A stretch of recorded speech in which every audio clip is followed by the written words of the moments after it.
Bonjour chers camarades boursicotteurs, j'espère que vous allez bien. Aujourd'hui, je reçois pour une deuxième fois sur cette chaîne David Saint-Onge, auteur du livre Tout sur Bitcoin, pour discuter des propos qui ont été tenus dans une entrevue diffusée sur la radio de Radio-Canada dans le cadre de l'émission Les Années-Lumière qui portait sur Bitcoin. Sans surprise, les propos véhiculés étaient très critiques à l'égard de Bitcoin, donc on va discuter de ça. On va aussi profiter de la présence de David pour faire un survol de l'état dans lequel se trouve Bitcoin, compte tenu que l'euphorie de l'an dernier a laissé place au désespoir et à la désillusion pour plusieurs. Mais avant de commencer l'entrevue, je crois essentiel que vous écoutiez l'intégrale de l'extrait de l'émission Les Années-Lumière qui ne dure que quelques minutes afin que vous puissiez bien saisir ce dont nous allons parler aujourd'hui. À titre d'information, le professeur qui est interviewé est loin d'être un 2 de pique. Gilles Brassard est professeur au département d'informatique et de recherche opérationnelle de l'Université de Montréal. Il a développé une expertise dans la cryptographie et l'informatique quantique. Il a entrepris ses études universitaires à l'Université de Montréal au baccalauréat alors qu'il n'avait que 13 ans. Il est aussi l'inventeur de la téléportation quantique et récipiendaire de plusieurs prix et distinctions. Alors, on y va avec l'extrait. On se retrouve de l'autre côté avec David Saint-Onge. C'est parti. On a un auditeur, Claude Deslauriers, qui a bien apprécié l'entrevue avec le professeur du département d'informatique et de recherche opérationnelle à l'Université de Montréal, mais notre auditeur avait une question supplémentaire. Qu'en sera-t-il, nous écrit-il, de la sécurité des crypto-monnaies une fois l'ordinateur quantique devenu réalité? Alors, Gilles Brassard a préparé une réponse à la question de M. Deslauriers. Excellente question. Il importe de préciser que toutes les crypto-monnaies ne sont pas identiques. Moi, ma réponse portera essentiellement sur Bitcoin, car je ne connais pas très bien les autres. Alors, je commence par dire que je considère que Bitcoin, c'est la seconde pire abomination de l'histoire de l'informatique. La pire, évidemment, si vous m'avez écouté la semaine dernière, c'est Facebook. Pourquoi je dis ça par rapport au Bitcoin? C'est parce que c'est responsable d'un énorme gaspillage d'énergie qui correspondrait, selon Wikipédia, à presque 0,3% de toute la production énergétique mondiale. Et ça, évidemment, ça se traduit par des émissions insensées de gaz à effet de serre dans l'atmosphère, et ça contribue de façon significative au réchauffement planétaire.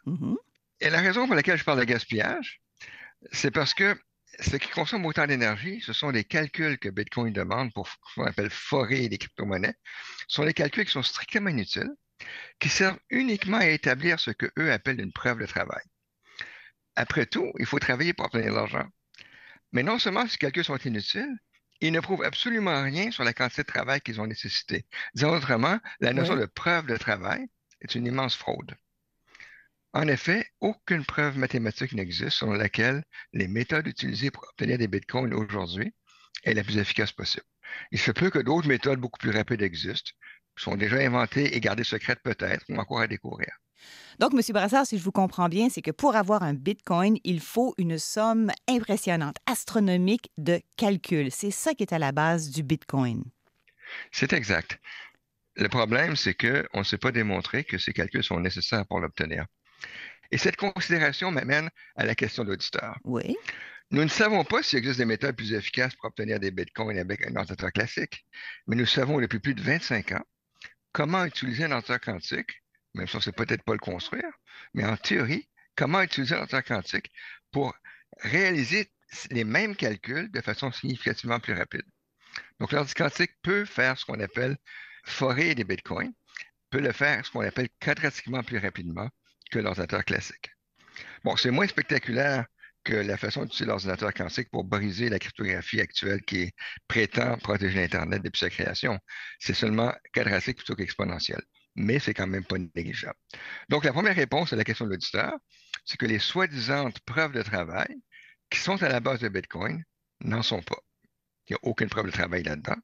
Et de plus, les ordinateurs quantiques, lorsque disponibles, pourront faire ce calcul beaucoup plus rapidement et donc forer des nouveaux bitcoins plus rapidement que ce qui était prévu par les créateurs. Bon, ma seconde réponse est beaucoup plus grave. D'accord. La technologie de Bitcoin, et je crois toutes les crypto-monnaies, mais je ne mettrai pas ma main au feu, la technologie de Bitcoin repose sur une notion qui s'appelle la chaîne de blocs. Et ces chaînes relient des blocs un à l'autre et ça sert à démontrer la possession d'un bitcoin lorsqu'on suit la chaîne de notre propre bitcoin qu'on a réussi à forer ou qu'on a acheté. Lorsqu'on suit cette chaîne jusqu'à la racine, c'est cette racine-là au bout de la ligne qui va servir à prouver que toute la chaîne est valide et donc que notre bitcoin est bon. Oui. Le problème, c'est que la validité des racines est soi-disant démontrée par ce qui s'appelle une signature numérique. Et au meilleur de ma connaissance, je peux me tromper, mais au meilleur de ma connaissance, ces signatures numériques, aujourd'hui, sont réalisées par précisément les techniques que l'ordinateur quantique peut briser. Aha. Donc, l'ordinateur quantique peut briser ces signatures numériques telles qu'utilisées aujourd'hui, à ma connaissance, exactement par le même algorithme de Peter Shaw qui servirait aussi à faire tomber la sécurité de l'Internet complètement. Même algorithme. Et donc, l'ordi quantique permettrait de créer des chaînes de blocs factices et du coup, autant de Bitcoin contrefaits qu'on peut en vouloir. Bon, donc c'est une catastrophe complète. Ceci étant dit, cette faiblesse n'est pas intrinsèque. On pourrait la corriger par l'emploi d'autres techniques de signature. Mais il faudrait comme refaire tous les vieux Bitcoins. C'est pas impossible, mais c'est une tâche colossale et encore faut-il trouver une technique de signature que l'ordinateur quantique ne pourra pas briser. Et ça, on ne sait pas démontrer que ça existe non plus. Ce qui veut dire, quand on avait parlé de la sécurité des données sur Internet la semaine dernière, M. Brassard, on avait dit qu'il était possible pour quelqu'un de malveillant d'avoir enregistré tout ce qui s'était transigé de façon, entre guillemets, confidentielle sur Internet et de rétroactivement décrypter facilement tout ça, une fois l'ordinateur quantique, par exemple, disponible. Est-ce que c'est le cas pour les bitcoins aussi? Oui et non. Les anciens bitcoins ne vont pas perdre leur validité. Encore une fois, si l'ordi quantique apparaît aujourd'hui ou demain et que le système de signature des racines est toujours basé sur une technologie que l'ordi quantique peut briser. Alors, sous cette hypothèse, tous les bitcoins qui existent déjà sont encore valides parce que leur signature est encore bonne.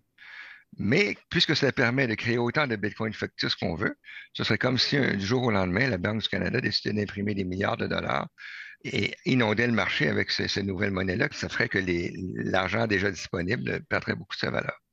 Donc, je pense que la même chose se produirait avec Bitcoin. Les anciens Bitcoins seraient encore bons, mais que vaudrait-il comparé à la quantité phénoménale de faux Bitcoins qui pourraient apparaître? Gilles Brassard, expert en cryptographie, professeur au département d'informatique et de recherche opérationnelle à l'Université de Montréal, qui répondait à la question de notre auditeur, Claude Deslauriers, sur la sécurité des bitcoins devant l'éventuel ordinateur quantique. On est maintenant de retour, mais avec David Saint-Onge. Je suis super content de t'avoir avec moi pour une deuxième fois. L'an dernier, on s'était parlé pendant un bon moment, pendant une entrevue d'environ 2 heures qui avait été très, très, très instructive. Les gens l'avaient très appréciée, donc j'imagine que celle-ci devrait être appréciée aussi. L'entrevue qu'on vient d'entendre, c'est un témoignage qui est sans demi-mesure. En fait, les affirmations du chercheur à l'égard de Bitcoin sont à certains moments assez lapidaires.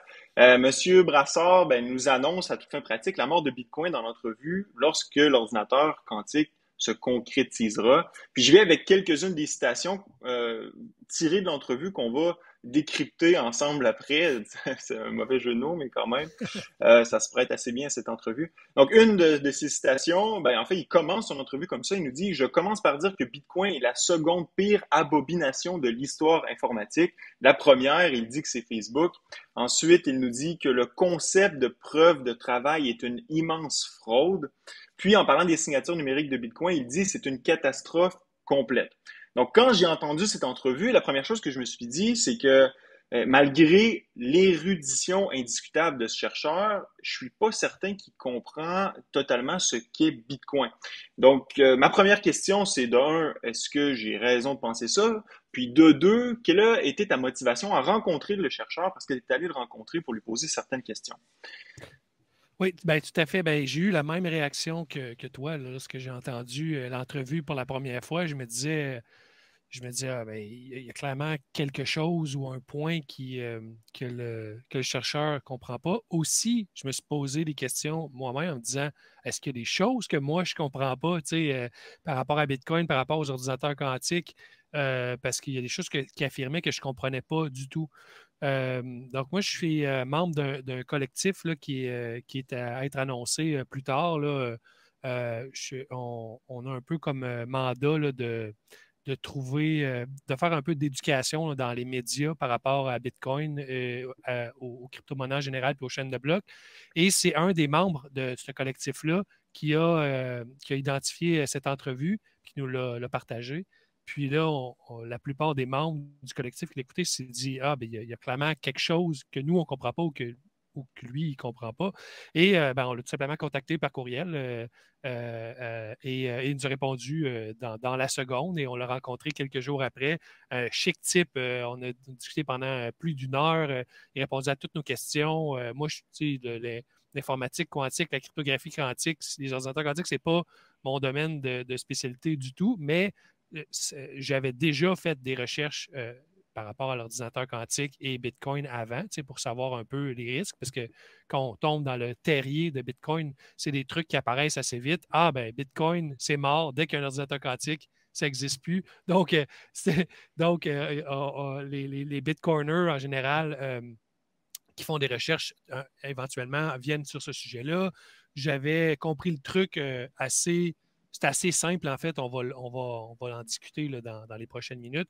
Mais les réponses sont assez simples, mais mes réponses étaient, disons, en surface. Là, j'avais compris un peu le truc en surface, mais pas en profondeur. Là, je peux te dire que dans les derniers jours, dernières semaines, j'ai eu la chance d'avoir de l'aide de plein de mes collègues Bitcoiners, de parler au professeur. Et donc, là, j'ai une maîtrise assez profonde du sujet.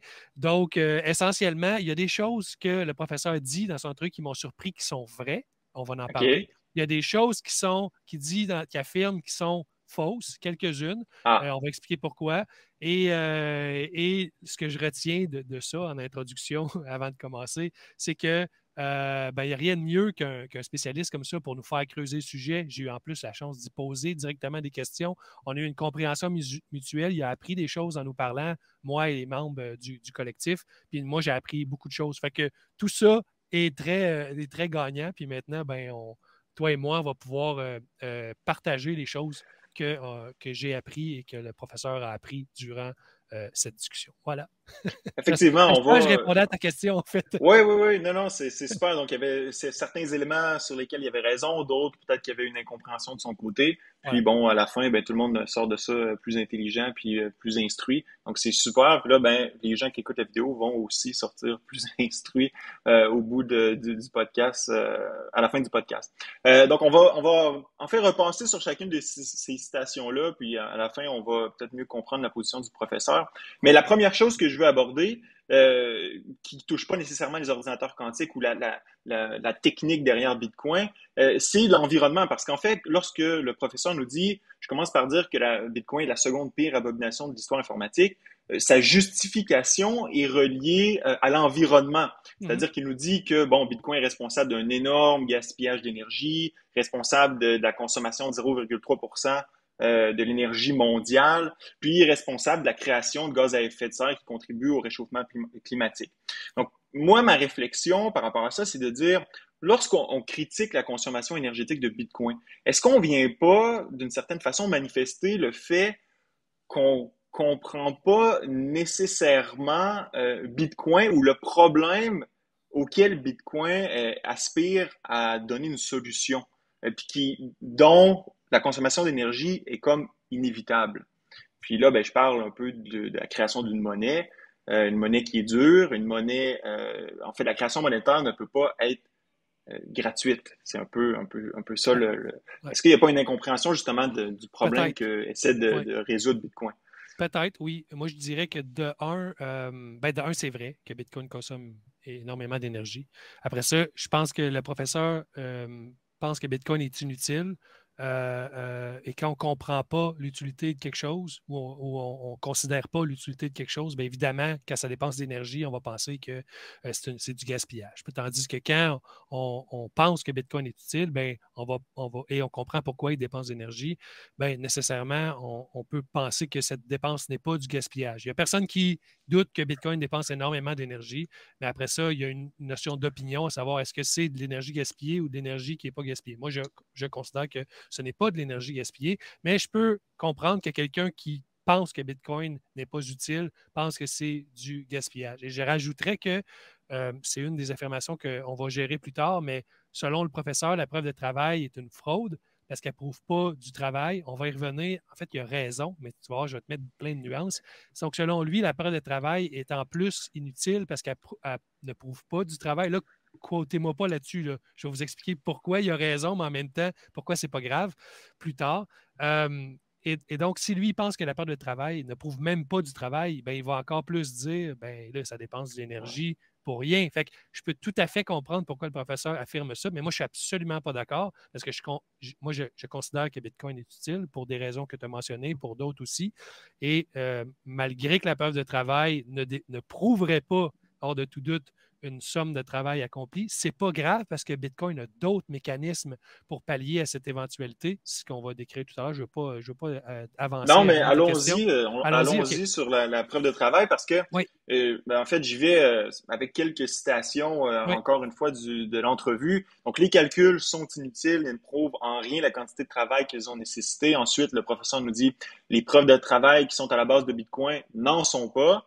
Puis, il dit même que le concept de preuve de travail est une immense fraude, puis que c'est pas démontré que ces calculs sont nécessaires pour obtenir des bitcoins. Donc, premièrement, j'aimerais un peu que tu nous mettes en contexte. Donc, qu'est-ce que le concept de preuve de travail? Parce que c'est pas tout le monde qui est au fait de la technicalité derrière le fonctionnement de Bitcoin. Puis, on peut-tu affirmer, comme le fait le chercheur, que la preuve de travail, c'est un concept frauduleux? Ben, c'est pas frauduleux, mais c'est vrai que ça ne prouve pas nécessairement une preuve de travail. Puis en vous décrivant pourquoi, c'est quoi en fait la preuve de travail, je vais pouvoir vous l'expliquer en même temps. Puis après, je vais vous expliquer pourquoi c'est pas si grave que ça. Voilà. Donc, la preuve de travail, c'est quoi? C'est une loterie, carrément. Bitcoin, le minage de Bitcoin, tu sais, souvent on entend, là, je pense que j'en avais parlé, je ne sais pas si on avait parlé dans l'entrevue, dans la dernière entrevue, mais ils disent des calculs mathématiques complexes. Ça c'est pas vrai. Ce n'est pas des calculs mathématiques complexes, c'est juste une formule, c'est des signatures numériques, c'est du hachage. C'est juste un ordinateur qui fait une opération bien simple, qui est du hachage, qui est très commun en informatique, avec un nombre aléatoire. C'est carrément une loterie. Et éventuellement, la formule de hachage et le nombre aléatoire vont donner un nombre, des 1 et des 0.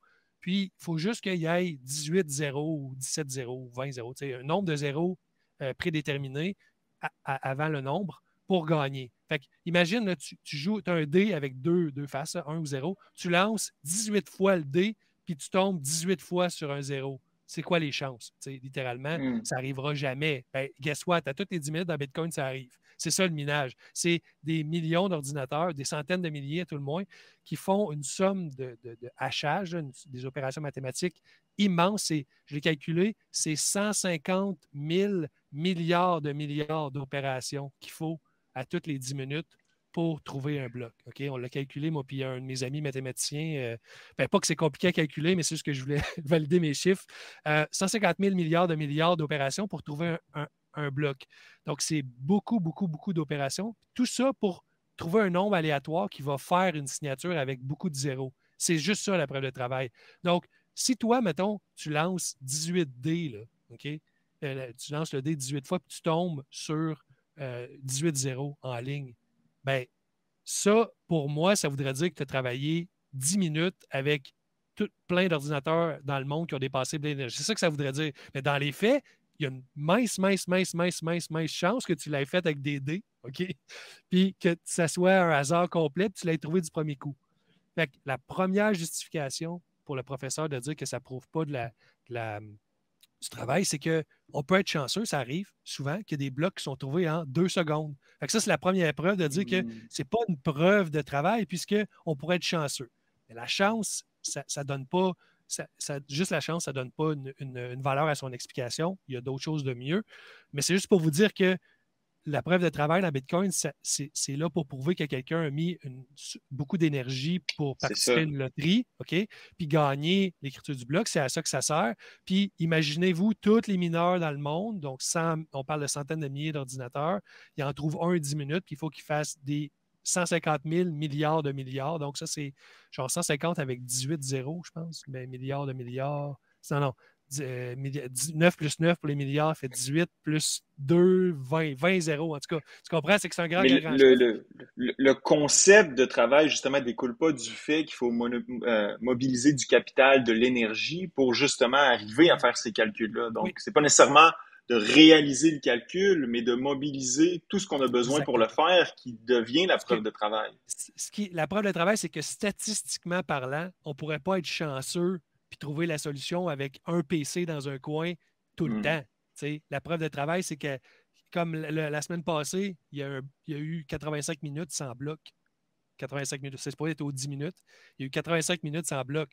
Ça ne veut pas dire qu'il n'y avait pas de réseau ou qu'il y avait. C'est juste tous les ordinateurs étaient malchanceux en même temps. Puis ça a pris plus qu'une heure avant de trouver un bloc. Fait que des fois, on trouve en 2 secondes, puis des fois, on trouve en 85 minutes. C'est juste ça, c'est des statistiques. Donc, je suis vraiment bon pour faire des longues explications. Excusez-moi tout le monde, non, mais on y arrive. Aucun problème, c'est super intéressant. On y arrive. Là où le professeur a raison, ce qu'il veut dire, c'est qu'il n'y a pas de preuve, on ne peut pas prouver hors de tout doute qu'il n'y a pas quelqu'un qui a cassé le mécanisme ou qu'il n'y a pas un ordinateur quantique en ce moment qui trouve les réponses en 2 secondes puis qui est publié à toutes les 10 minutes en n'ayant fait aucun travail. C'est ça qu'il veut dire, le professeur. Fait qu'il a raison. OK? Mais là, bon, mettons quelqu'un a trouvé une faille. On a brisé l'algorithme, il a trouvé une faille. Bien, la personne va l'abuser, la faille, puis il va miner les blocs beaucoup. OK? Puis là, c'est lui qui va miner la plupart des blocs parce qu'il va trouver une faille. Mais dans Bitcoin, à tous les 2016 blocs, à toutes les 2 semaines environ, on change la difficulté du minage, on l'ajuste. Si quelqu'un mine un bloc à toutes les secondes, pendant 2016 blocs, ça va passer en 2016 secondes, l'ajustement de difficulté va embarquer, ça va devenir super dur de miner Bitcoin, puis la personne qui a trouvé la faille va trouver les blocs aux 10 minutes, comme avant. Fait que là, je vous l'ai mis extrême. Là. Je pense pas, à moins d'une faille en passant, je pense pas que ça va arriver. Ça fait 13 ans que Bitcoin existe, on l'aurait déjà trouvé.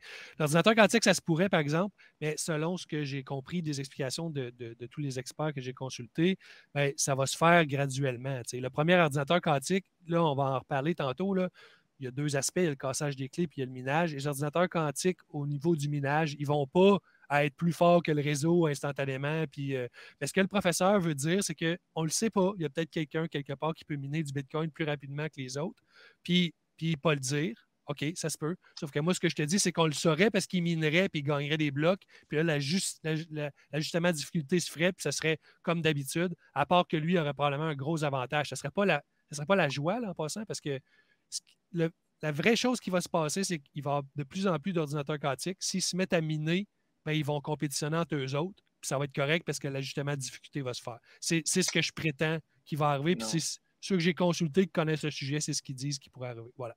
Fait que ça répond à la question. C'est une réflexion qui met de côté les incitatifs économiques qui amèneraient la personne qui détiendrait justement la formule magique pour créer des blocs plus rapidement.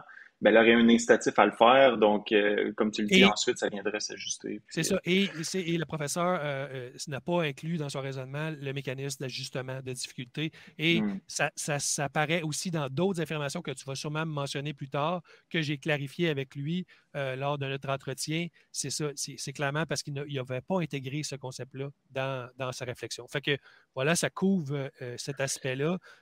Donc, c'est vrai que la preuve de travail, mais en fait, je conclurai en disant que le rôle de la preuve de travail, ce n'est pas de prouver un travail.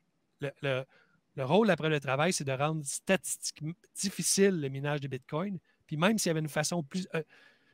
on l'a vécu 2 fois, Gabriel, on l'a vécu 2 fois. Au début, Bitcoin, ça se minait avec des CPU. Après ça, il y a quelqu'un qui a inventé du code pour le miner avec des GPU. Il battait tout le monde. Il était bien plus efficace parce qu'il minait avec des GPU.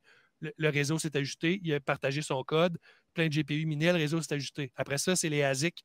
Les ASIC, quand ils ont été inventés, ils battaient carrément toutes les GPU, les cartes graphiques.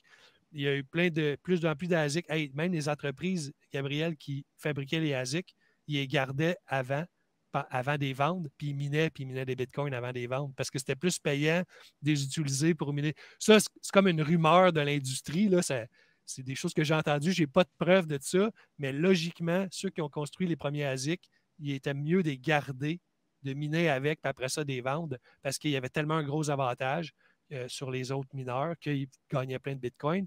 Et donc, encore là, à mesure que les ASIC sont apparus, le réseau s'est ajusté. Et moi, je prétends que les ordinateurs quantiques, il va arriver la même chose. Et plus tard, je vous ferai la nuance entre l'algorithme qui fait ça et l'algorithme qui peut casser les clés. C'est ça la clé dans la compréhension de tout ça. L'ordinateur quantique, il n'est pas nécessairement très bon pour miner, mais il est très bon pour casser les clés. Mais avant qu'on aille à l'ordinateur quantique, juste lorsque le professeur nous dit c'est pas démontré que les calculs qui sont faits sont nécessaires pour obtenir des bitcoins. Mais pour justement créer de nouveaux blocs, ces calculs-là sont nécessaires, non? Ben, je pense que ce qu'il veut dire, c'est que non, c'est que en fait, si avec un ordinateur quantique, tu n'es pas obligé de passer par le brute forcing, là, la loterie. C'est quadratiquement, je vais l'expliquer plus tard, plus efficace. Fait que tu n'es pas obligé de faire toute la somme de calcul. Il y a un raccourci avec l'ordinateur quantique. Fait que ce qu'il veut dire, c'est que lui, en connaissant cet aspect-là, il dit ça ne prouve pas qu'il y a eu du travail, parce qu'avec un ordinateur quantique, on pourrait le faire beaucoup plus efficacement s'il existait. Mais ce que le professeur n'intègre pas dans sa réflexion, c'est que l'ajustement, on s'en fout. C'est pas grave comment tu arrives à la solution. Si tu trouves une façon plus efficace d'arriver à la solution, on va ajuster la difficulté, puis il va falloir que tu travailles plus fort.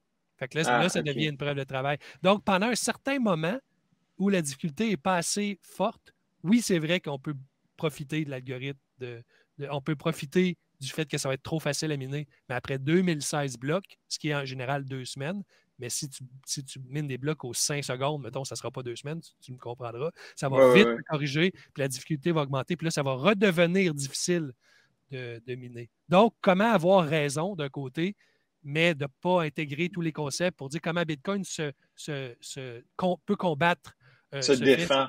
Se défendre contre ça, littéralement. Okay. C'est antifragile, Bitcoin. Ça, c'est un bel exemple. C'est ça. Voilà. OK, ben allons-y aux ordinateurs quantiques. En fait, le professeur nous dit encore une fois une citation pour débuter la discussion par rapport à ça. Il nous dit « Nous savons depuis 25 ans comment utiliser un ordinateur quantique, même si on ne sait pas comment le construire. Mais en théorie, on sait comment utiliser un ordinateur quantique pour réaliser les mêmes calculs de façon beaucoup plus rapide. » C'est un peu ce à quoi tu faisais allusion.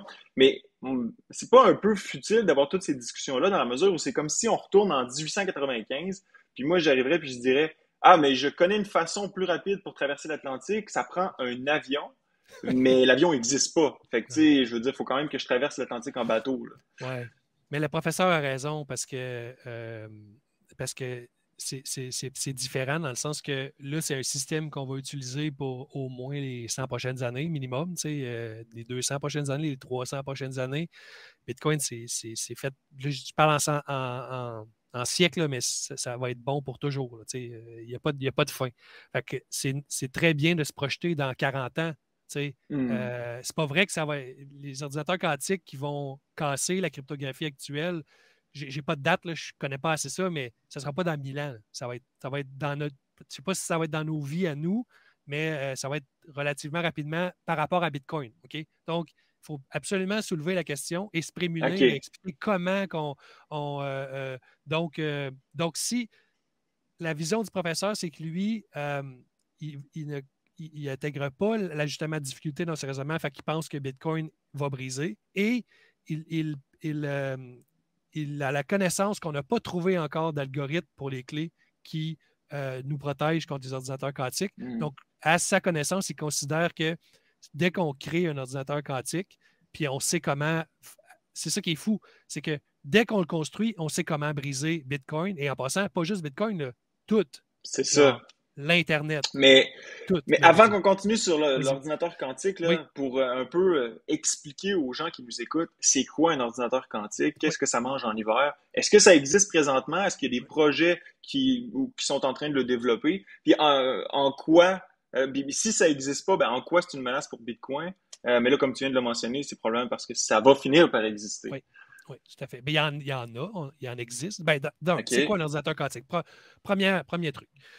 L'ordinateur quantique, disons que j'ai trouvé un exemple parfait pour expliquer l'ordinateur quantique aujourd'hui.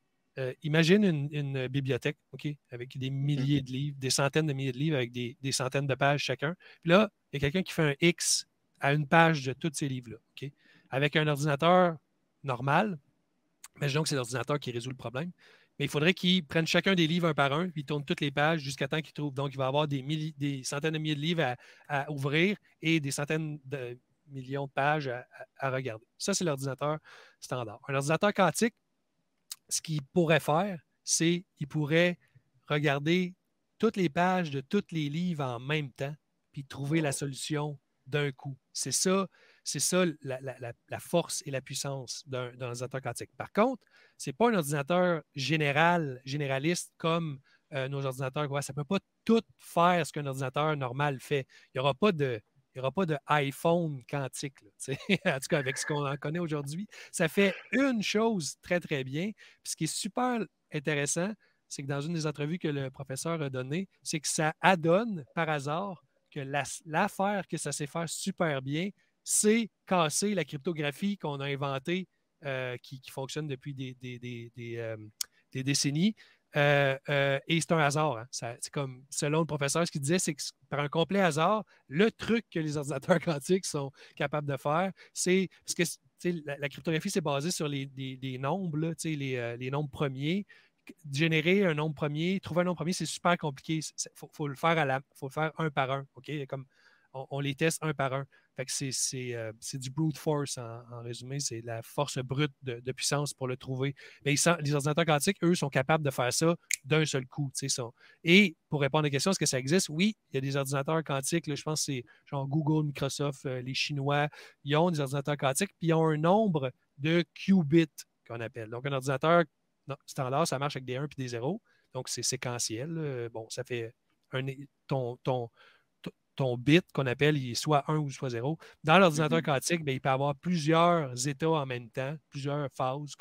Et c'est ce qui ferait que si on avait assez de qubits, on pourrait casser l'algorithme de signature de l'Internet et de Bitcoin, mais on n'a pas assez de qubits en même temps. C'est pas ma spécialité, mais j'imagine que pour casser une petite clé de cryptographie, ça prendrait, mettons, je sais pas moi, disons 10 qubits pour X clés de cryptographie. Mais là, nous, on utilise des clés de cryptographie de 256 bits. Et ça, les ordinateurs quantiques actuels ne sont absolument pas capables de casser ça. Ils ne seraient pas capables de tout résumer ça d'une shot puis d'arriver à la solution. Fait que ce qui nous protège, c'est notre incapacité de faire des ordinateurs quantiques assez puissants pour casser la cryptographie actuelle. Sauf que si on était capable d'en construire, c'est juste un problème d'ingénierie.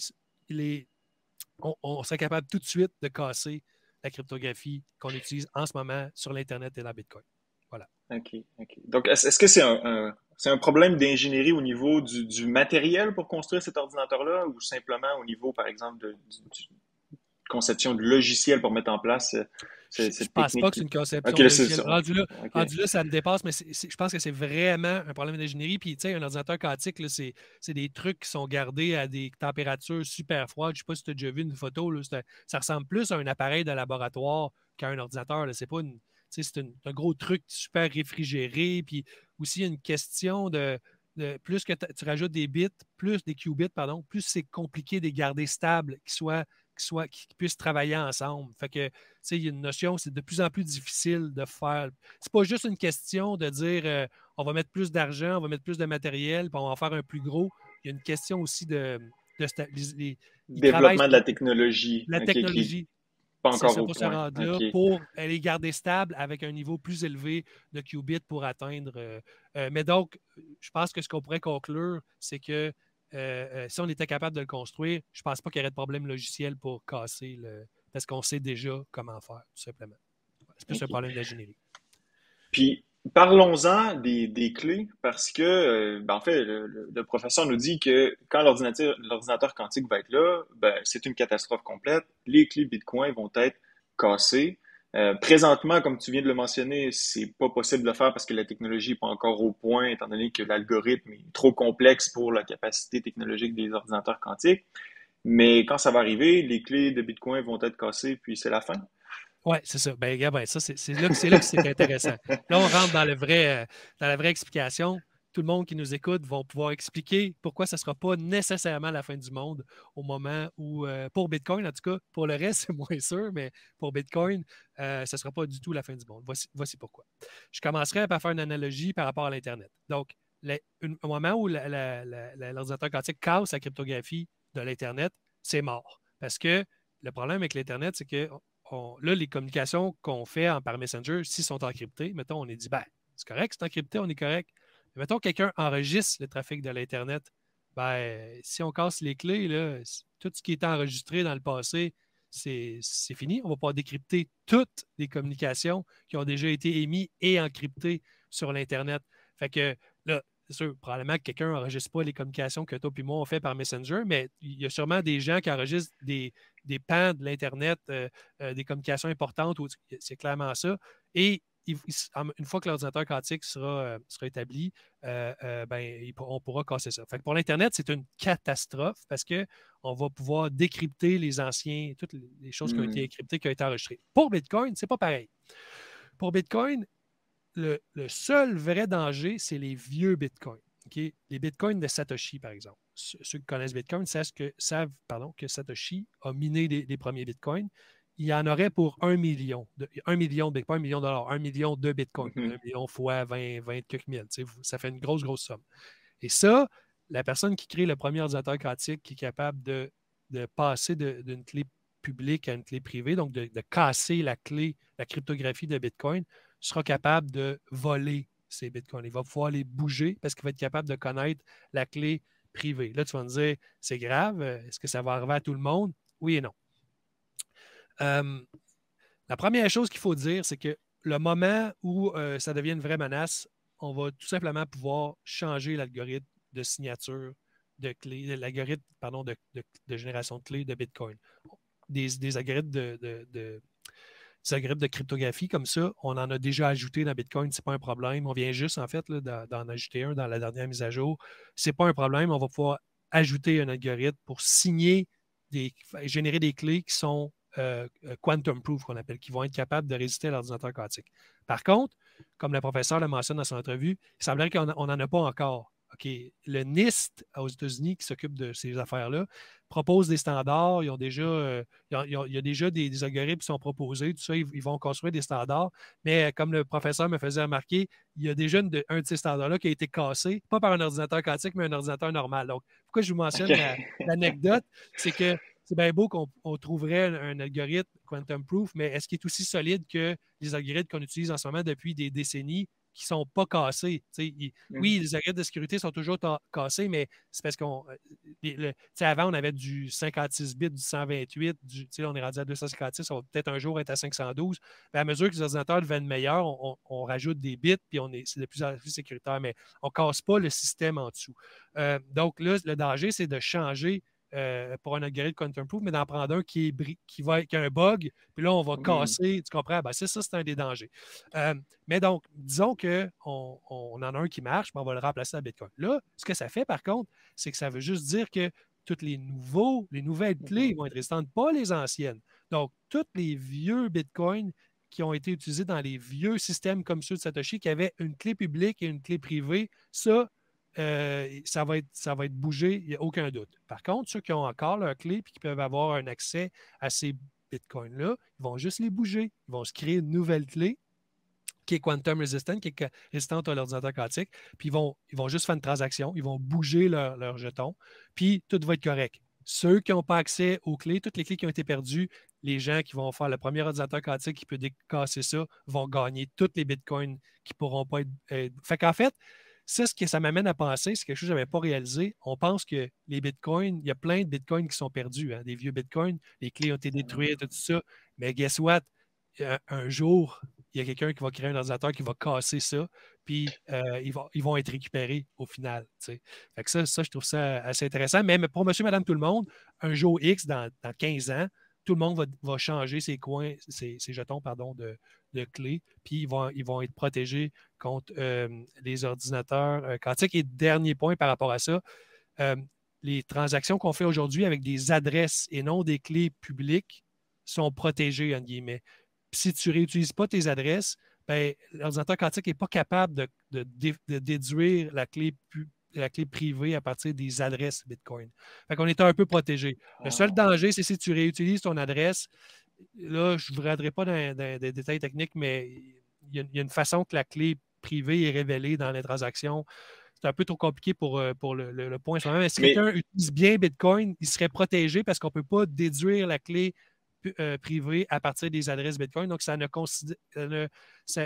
affecte seulement les vieux Bitcoins qui étaient vraiment utilisés avec la vieille façon, clé publique, clé privée, qui était connue. Mettons, maintenant, c'est plus comme ça que ça marche. Il voilà le résumé de ce Donc, problème. autrement dit, quelqu'un qui utilise, par exemple, un wallet qui envoie à partir de la plateforme de courtage de crypto-monnaie sur son wallet, normalement, quand ça se fait, ça, il y a une nouvelle adresse qui est créée à chaque fois. Ouais, Ça veut dire que, bon, étant donné que ta clé publique n'est pas connue nécessairement, eh bien voilà. là, ben, ça serait impossible pratiquement de la décrypter. Okay. Ben, on pourrait attaquer les adresses avec le deuxième algorithme. Ce qu'on parle là c'est l'algorithme de Shor. OK? Ça, c'est SHOR.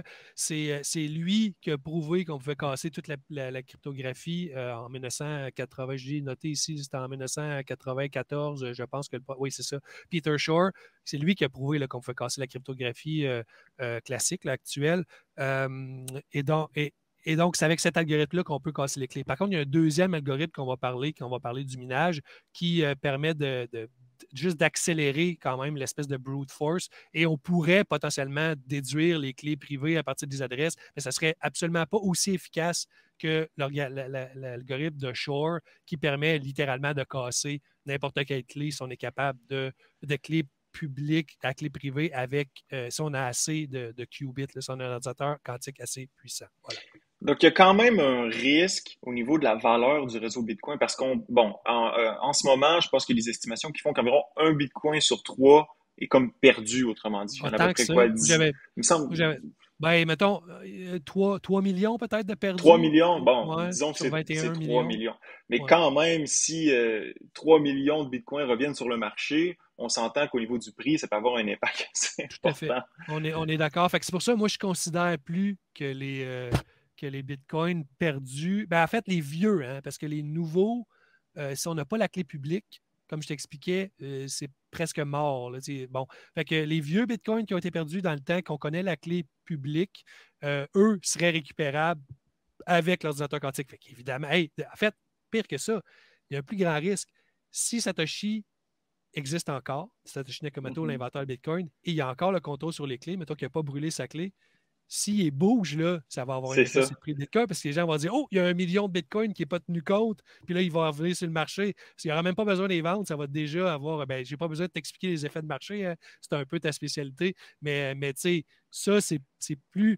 Il y a plus de risques que ça arrive que l'ordinateur quantique là, pour les prochaines années, mettons. Voilà. Donc, aujourd'hui, au moment où on se parle, est-ce qu'il y a quelque chose qui peut être fait pour que le réseau Bitcoin améliore sa résilience face à l'avènement possible de l'ordinateur quantique? Est-ce qu'il y a quelque chose qui peut être fait présentement ou, comme tu le dis, bon, il y en a qui travaillent là-dessus aux États-Unis, mais il y a quand même un risque assez important d'introduire un nouvel algorithme qui n'a pas été vraiment testé? Oui, oui, il y a de quoi à faire. Il faut bien utiliser Bitcoin, là. Ne pas révéler, utiliser des adresses différentes pour chacune des transactions. Ça, c'est la première chose. Aussi, idéalement, ça serait d'avoir son propre nœud. Ah, regarde, tu vas. Ça, là, il y a un paradigme. Okay? C'est pas un paradigme, excusez, il y a un mot pour ça en anglais, il ne me vient pas, mais il y a un problème, OK? C'est que, tu sais, les législations, là, éventuellement, je pense que c'est déjà le cas aux États-Unis, ils vont nous demander nos clés privées, hein? Nos clés publiques, pardon, pas nos clés privées, nos clés publiques. Je me mélange tout le temps. Ah ouais, non, j'ai pas suivi ça, tu vois. Éventuellement, le gouvernement va vouloir dire « Ah oui, tu as de la crypto-monnaie, j'aimerais savoir combien tu en as pour des fins de fiscalité, ainsi de suite. » Pour les audits, tout ça, OK. Pour les audits, bon, tu sais. Fait que, il y a un problème avec ça, c'est que si à un moment donné, il y a une grande banque de données, une base de données avec plein de clés publiques, ça va être un risque. Quelqu'un tombe là-dessus, évidemment, c'est la clé publique.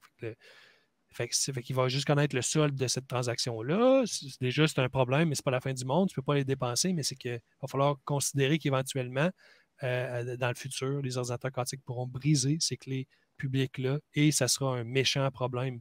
Donc, je ne sais pas où on s'en va avec tout ça, ces législations-là. Est-ce qu'un jour, on devra révéler des clés publiques, mais ça ne sera pas...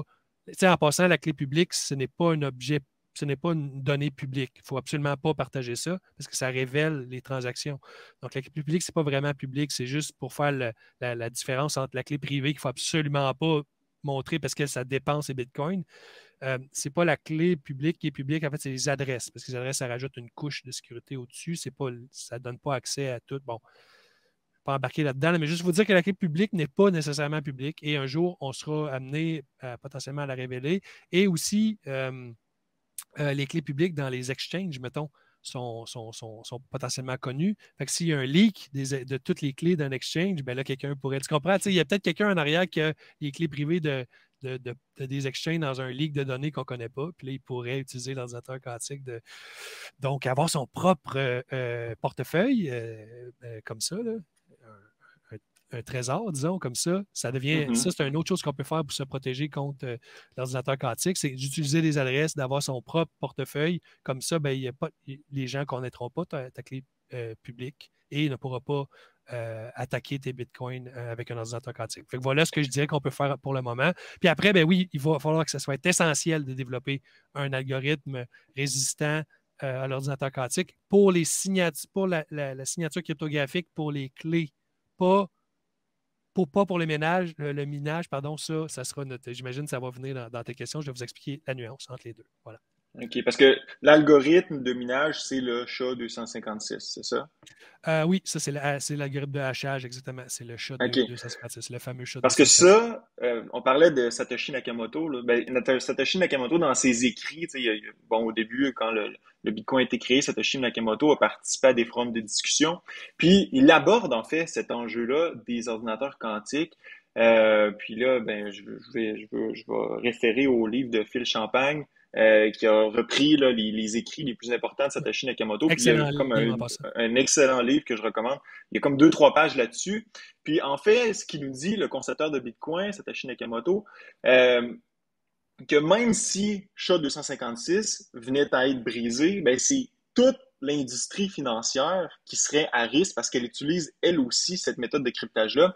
Puis, donc, elle serait forcée de changer d'algorithme, puis ou de méthode de cryptage, c'est-à-dire, puis ben, Bitcoin ferait essentiellement la même chose. Donc, il n'y aurait pas nécessairement de problème si ça venait c'est une belle nuance. Tu m'as demandé, genre, qu'est-ce que Bitcoin ferait, machin, c'est pas juste Bitcoin, il faut juste penser que c'est l'humanité qui va avoir besoin de cet algorithme-là. Là. Ça n'a rien à voir avec juste Bitcoin, c'est genre les codes nucléaires, les transactions bancaires, l'Internet, toute la cryptographie va être affectée. Fait qu'on n'est pas juste nous autres, les Bitcoiners, en disant « Hey, il faut absolument trouver quelque chose pour les ordinateurs quantiques dans notre coin. » Non, c'est genre l'humanité. Fait que moi, ça m'énerve. Ça ne me stresse pas tellement, malgré qu'il n'y en a pas qui existent aujourd'hui, selon le professeur Brassard. Il a fort probablement raison. J'ai rien qui me permet d'en douter, sauf que dans 20 ans, j'imagine que la situation sera différente. En tout cas, si ce n'est pas réglé, on pourrait être plus stressé à ce moment-là, mais pour l'instant, moi, je ne vois pas de problème à ça. Ce qu'il dit aussi dans ses écrits, c'est que si l'attaque est directe sur Bitcoin, alors là, ben, c'est comme Bitcoin est foutu, alors que si c'est graduel, ben, ça permettrait au réseau de s'adapter, comme tu as dit, de changer de méthode de cryptage. Puis ma question par rapport à ça, c'est, exemple, si on passe de SHA-256 à SHA-500, tantôt tu l'as dit, 512, est-ce que ça devient une méthode de cryptage qui est plus difficile pour les ordinateurs quantiques à décrypter ou ça fait aucune différence? Oui, là, c'est ça. Là, je vais préciser, moi, je faisais toujours cette erreur-là en passant avant, par simplification. Le SHA-256, c'est vraiment l'algorithme de hachage. L'algorithme de signature, c'est un autre, ça a un autre nom que je n'ai pas, là, mais c'est c'est des courbes elliptiques. Là. C'est ECDSA. Je m'excuse, je ne l'ai pas là, mais les nets, ça ressemble à ça. Et par contre, ce qui est pareil, c'est le 256. Là, ça s'appelle, c'est genre SKP 256 PI. Là. En passant, j'ai dit des lettres totalement random, là, mais ça ressemble à ça, le nom de l'algorithme de signature. Fait que l'algorithme de signature pour les clés, ça a un autre nom. Fait que il y a deux trucs qui ont 256 bits. Il y a l'algorithme de signature pour les clés, dans le fond, pour générer les clés, clés privées, clés publiques. Ça, c'est des courbes elliptiques dans Bitcoin. C'est ça qu'on se base sur le fait que c'est difficile de générer des nombres premiers. C'est ça qu'un ordinateur quantique peut, avec l'algorithme de Shor, trouver super facilement. Ça, c'est le côté des clés. OK? Puis l'autre côté, il y a le SHA-256 qui est l'algorithme de hachage de Bitcoin qui est pour le minage. Donc là, tu me demandes, est-ce que... Attends, le nombre de bits pour la signature, OK? Les courbes elliptiques, la signature avec 256 bits, oui, j'imagine que si on rajoute des bits, ça va prendre un ordinateur quantique peut-être plus gros, je pense. OK, là, je m'avance un petit peu. Je n'ai pas posé la question à mes experts, mais je pense que oui, parce que le concept, c'est plus que tu as de bits, plus que ça va être bon. Plus que c'est difficile. Ouais. Ben, j'imagine, c'est bon. Fait qu'on pense qu'on peut prétendre ça. Fait que oui, mais sauf que la raison pourquoi on n'utilise pas déjà du 512, c'est parce que il y a un overhead, il y a un coût à ça là, de communication. Là, fait que puis de storage, puis il faut avoir des clés plus grosses, ça prend plus de place. Bon, il y a quand même un coût à ça. Fait que le 256 bits, il est adapté pour le moment parce que on en a déjà parlé dans notre. D'ailleurs, l'erreur que je te parle du chat 256, je l'ai fait dans notre entrevue ensemble, notre autre entrevue. Je mélange là, deux choses avec les signatures. Puis bon, écoute, je t'en tiens pas rigueur. Ça fait pratiquement 1 an, puis je suis le premier à faire des erreurs dans mes vidéos. C'est normal, on est dans un processus d'apprentissage continuel, donc inquiète-toi pas. Ce que je voulais dire, c'est dans le fond, c'est que par rapport à ça, dans ce qu'on s'était parlé, c'est que je t'avais dit que c'est de l'ordre du nombre d'atomes dans l'univers. Fait que là, quand on est rendu de l'ordre du nombre d'atomes dans l'univers, c'est quand même safe. On n'a pas besoin d'avoir ça exposant 2. C'est pas pire. Sauf que pour l'ordinateur quantique, on aura peut-être besoin. Là, pour en revenir pour l'autre côté, le chat, le chat 256 pour le minage, là, là aussi, ça pourrait être intéressant parce que, comme je t'ai dit tantôt, j'ai calculé le nombre d'opérations que ça prend pour trouver un bloc de Bitcoin. Un bloc de Bitcoin, c'est 150 000 milliards de milliards. Ben ça, c'est parce que la clé, en fait, c'est ça. Est-ce que ça rapporte le nombre de bits? Non, je pense que ça rapporte avec la compétition. Tu vois, je n'ai même pas fait la réflexion. Je ne sais pas si le nombre de bits aurait un effet. Il faudrait que j'y réfléchisse. Mais ceci dit, ce que je peux te dire, c'est l'effet de l'ordinateur quantique sur ça, c'est que là, c'est quadratique. Okay? Quadratique, ça veut dire que c'est un ordre de grandeur. Fait que si c'est 150 000 milliards de milliards d'opérations trouver un bloc, l'ordinateur quantique va être capable de le faire en 380 milliards d'opérations. J'ai noté ça quelque part. 387 milliards d'opérations. Au lieu de faire 150 000 milliards de milliards, c'est 387 milliards. C'est énormément moins. Hein? C'est vraiment beaucoup moins, mais ça reste quand même énorme. Et l'affaire, c'est qu'on ne sait pas, c'est combien un ordinateur quantique fait d'opérations à la seconde. On sait qu'il est plus efficace à chaque opération. Il est quadratiquement plus efficace, ce qui est énorme quand même. Ce n'est pas exponentiel, hein, c'est là la nuance.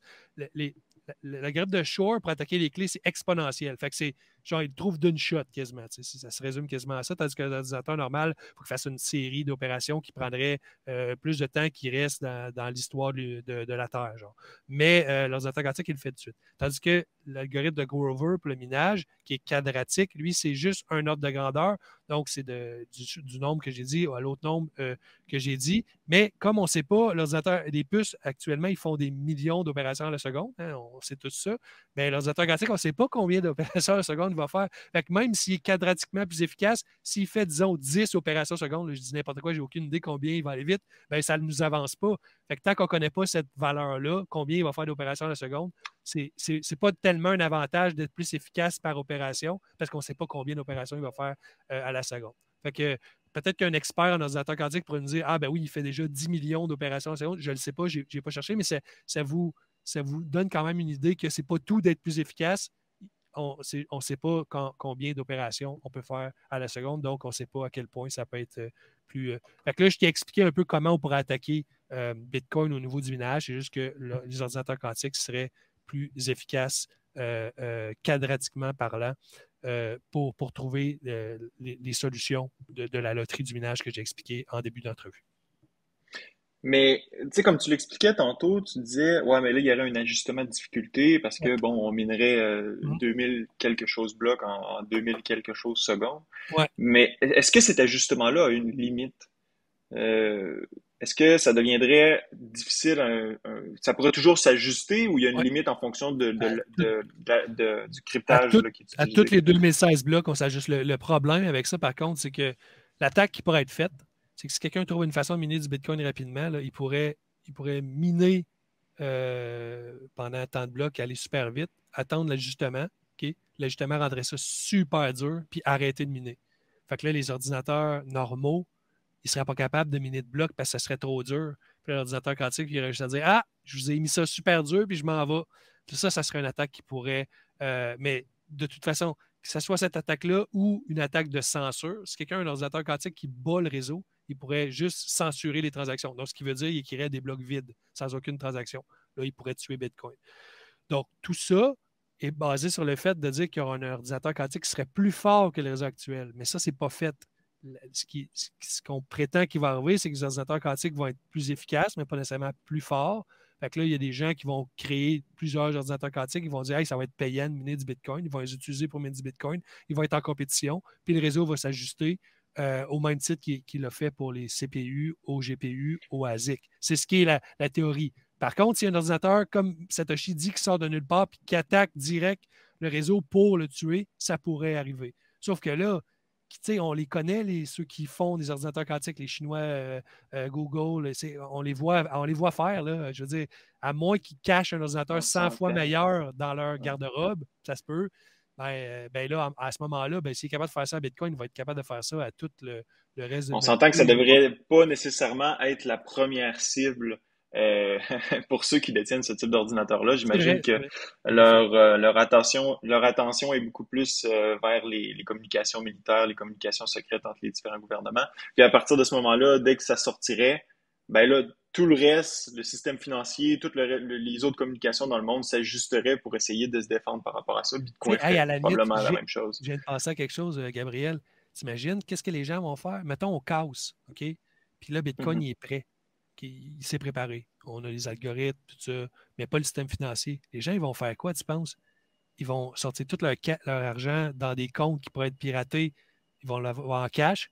Puis, s'ils peuvent, ils vont vendre leurs actifs pour le mettre dans Bitcoin qui serait protégé. Ça fait que ça pourrait avoir un effet positif sur Bitcoin si on est prêt.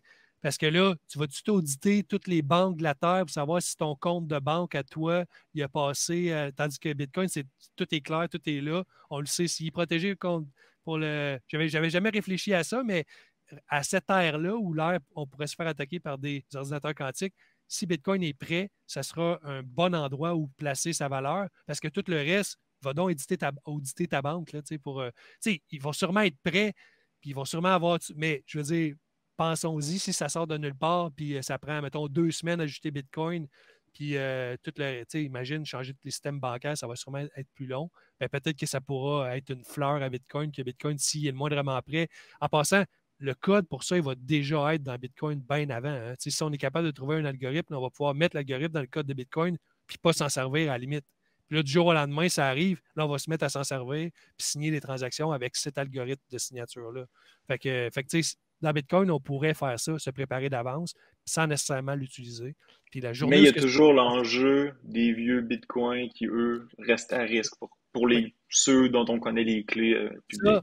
Ça, en passant, c'est juste un bounty. Hein? C'est juste un incitatif pour que quelqu'un trouve une façon de le faire, littéralement. Fait que c'est comme un bounty. Fait que c'est sûr qu'ils vont attaquer ça. Puis c'est intéressant d'un côté parce que si on le voit, on les voit faire, ben on va pouvoir activer genre dire OK, ben tout le monde protégez-vous, c'est fait. Quelqu'un a fait l'attaque.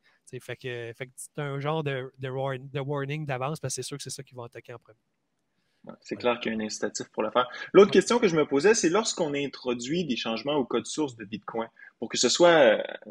puis ensuite, ces changements-là sont adoptés à travers le réseau. De quelle façon c'est fait? Est-ce qu'il y a comme un groupe de gens qui se réunissent, les principaux mineurs? De quelle façon les changements sont proposés, puis sont adoptés par la suite? Un des plus récents, c'est Taproot, qui a été adopté l'an dernier, mais je pense que ça faisait des années qu'ils travaillaient là-dessus. Donc, c'est quoi le processus de modification du code de Bitcoin?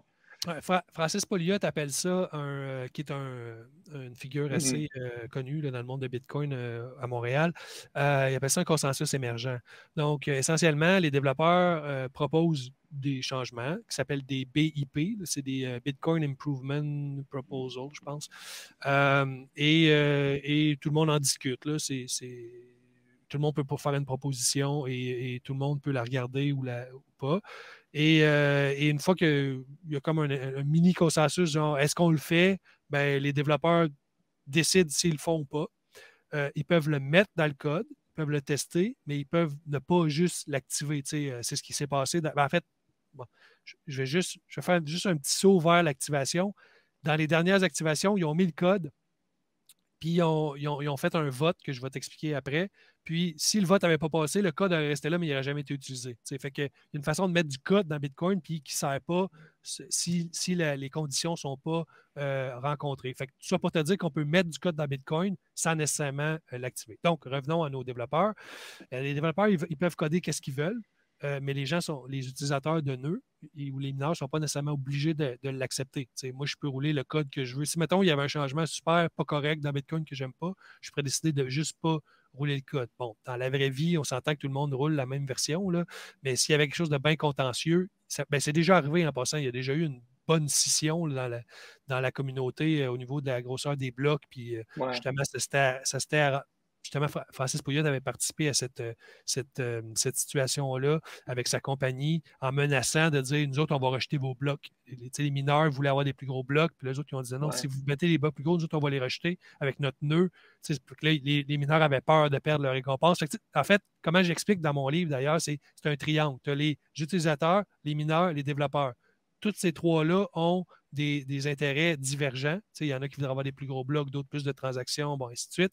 Puis, tout ça, ça fait un consensus émergent. Puis quand c'est vraiment une bonne idée que tout le monde est d'accord, comme Taproot, les développeurs codent le code. Après ça, c'est testé dans le testnet.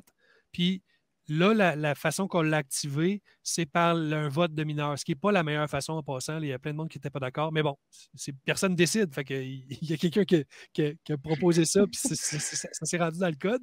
Fait que là, les mineurs ont voté, puis ça l'a passé. Ça prenait 90%. C'est les mineurs votent. Quand ils écrivent des blocs, ils mettent un flag, ils votent. Puis dans le code, ça reconnaît les flags. Puis si tu as 90% sur une période de 2 semaines, poup, le code s'active. C'est tout automatique.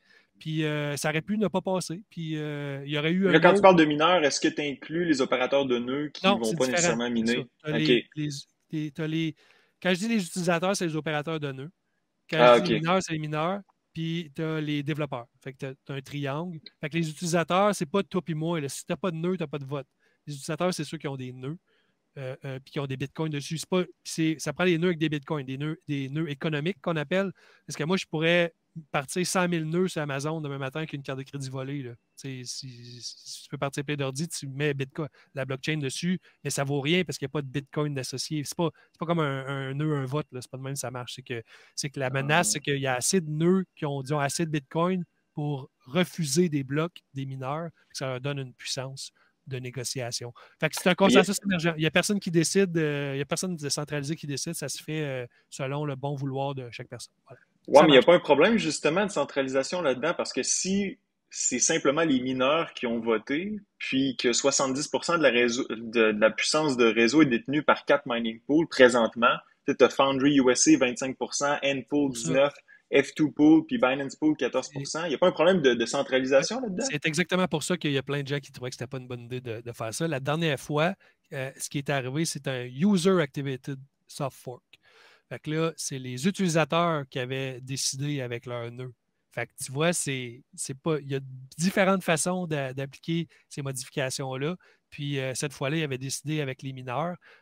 Puis il y a plein de monde qui disent que c'était pas une bonne idée parce que, comme tu dis, il pourrait avoir un risque de centralisation des mineurs. Puis les mineurs pourraient. Mais là, attends, c'est ce qu'il faut que quelqu'un le code. Fait puis il faut que ça passe quand même avant. Fait que là, si les développeurs disent non, ce que vous voulez, vous autres, les mineurs, on ne veut pas le faire, ben, si personne le code puis le propose puis que ça se rend jusqu'à cette étape-là, c'est pas parce que les mineurs peuvent voter qu'ils peuvent amener le changement. T'sais. Fait que, tu vois, c'est mais les mineurs ne pourraient pas engager leurs propres développeurs puis pousser une modification. Les opérateurs de nœuds, ils ne vont pas rouler ce code-là s'ils ne sont pas d'accord.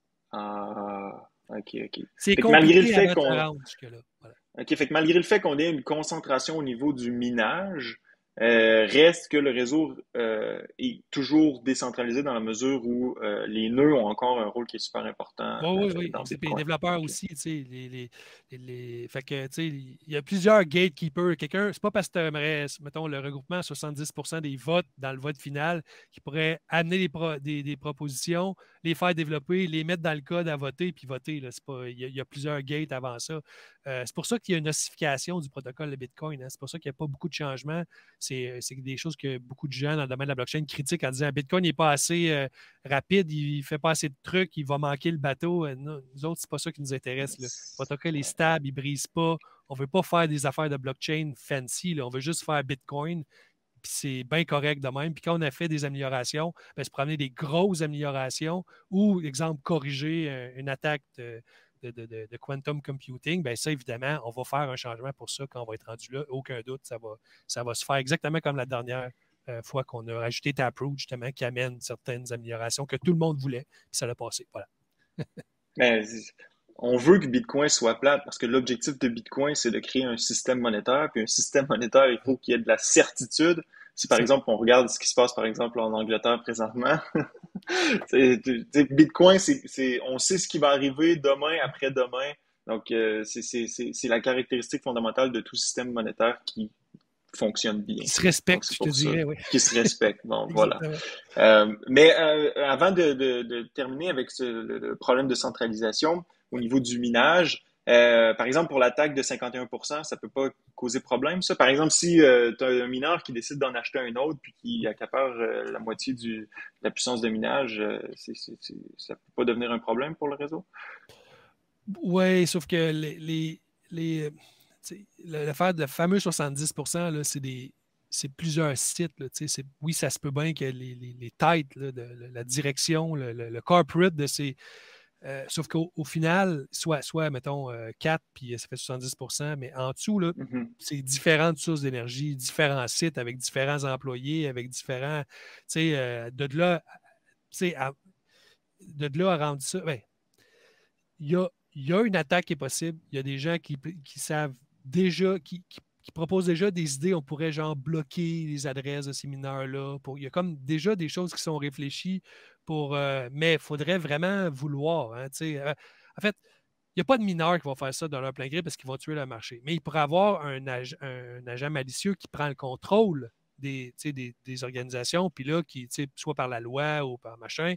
Sauf que là, après ça, c'est quand même les mineurs, les machines de minage sur le terrain qui minent. Fait que là, il y aurait juste besoin de quelqu'un qui coupe le courant de ces usines-là. Puis ça, c'est spreadé à partir. Là, c'est quelqu'un qui va contrôler plein de sites. Pendant qu'il y a des employés, les employés qui travaillent dans ces affaires-là, ils ne vont sûrement pas le laisser faire ça ou ils vont faire du contre. Tu comprends? Ils vont s'en mêler pour pas que ça arrive. C'est ça. Si tu avais 4 boîtes qui minent 70% du réseau, puis là, quelqu'un a le contrôle de ces boîtes-là, puis qui dit « Moi, j'attaque Bitcoin. » Ouais, OK, là, c'est un gros problème. Mais là, il faut voir ça à travers le monde, dans différentes juridictions. Fait qu'aux États-Unis, en ce moment, ils ont comme 30% du minage. Ouais, le gouvernement des États-Unis pourrait saisir tout puis attaquer Bitcoin. Sauf que là, après ça, il va falloir qu'ils défendent ça. Là, pourquoi on attaque Bitcoin, comment. Puis avec 30%, il n'y en aurait pas assez. Fait que la journée que les États-Unis auraient 50% du minage, ça pourrait être c'est un risque. Comme quand la Chine avait 50% du minage, c'était un risque. Mais là, qu'est-ce qui est arrivé? La Chine a tout sorti les machines. Ils ont eux-mêmes réglé le problème. Hein? Ils ont même réglé le problème. Fait que, tu sais, moi, ce qui me rassure dans tout ça, ce qu'il faut retenir, c'est que c'est pas 4 boîtes où c'est un bouton puis tu dis attaque Bitcoin. C'est plein de machines, des centaines de milliers de machines dans des usines avec l'énergie. Il y a plein d'employés. Tu sais, la journée, ça va tout être synchronisé puis ça va attaquer Bitcoin en même temps. Là. Je pense que c'est bien plus compliqué de faire ça que d'envoyer du monde sur la Lune, à mon avis. Puis, excuse mon ignorance, mais c'est quoi l'avantage pour des mineurs de se rassembler dans un mining pool? Ah, ils ne pourraient pas miner des bitcoins. Ah, puis en passant, bon, parenthèse, mining pool, c'est pas un risque, hein, parce que il y a plein de monde qui dit ça, oui, les mining pools sont tous centralisés, oui, mais ils peuvent changer n'importe quand. Là. Du jour au lendemain, tu changes une ligne de code, tu changes de mining pool. Et c'est déjà arrivé qu'il y avait une mining pool qui avait 50% du hash rate. Puis les bitcoins, quand c'est arrivé là, les mineurs, quand c'est arrivé là, ils sont splittés ailleurs. Ils ont tout changé pour égaliser. Ça s'est fait tout seul. Bon, pourquoi ils utilisent un mining pool? Parce que si j'ai une machine pour miner du bitcoin dans mon sous-sol, mettons, puis elle roule, là, elle va jamais trouver de bitcoin. Genre, dans 10 000 ans, elle ne va pas trouver un bitcoin. Il faut que ça fasse 150 000 milliards d'opérations. Fait que là, ma machine, moi, elle ne va jamais trouver de bitcoin. Fait que c'est pour ça que donc, ça ne paierait jamais le courant, même si ça coûterait super cher d'électricité à rouler.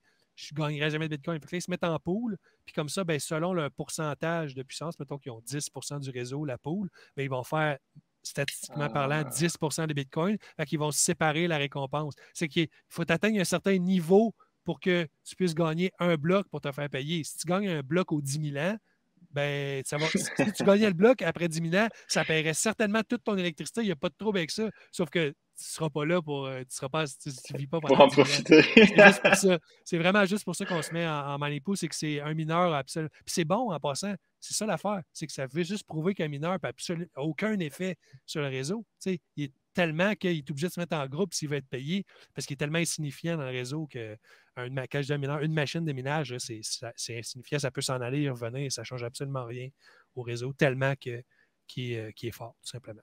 Voilà. Une autre question que je veux te poser, là, on sort un peu là, bon, de l'ordinateur quantique, tout ça, mais je voulais te parler des fondations qui gèrent différents projets de crypto-monnaies, crypto-actifs, appelle ça comme tu veux. Tu sais, il y a un gros enjeu réglementaire présentement aux États-Unis. Il y a la SEC, puis le FTC qui se battent là, pour savoir qui va réglementer l'industrie de la crypto-monnaie, qui va réglementer Bitcoin. Puis, par exemple, Gary Gensler, qui est à la tête de la SEC, lui dit que la plupart des projets sont des securities, donc c'est essentiellement comme des actions d'entreprise.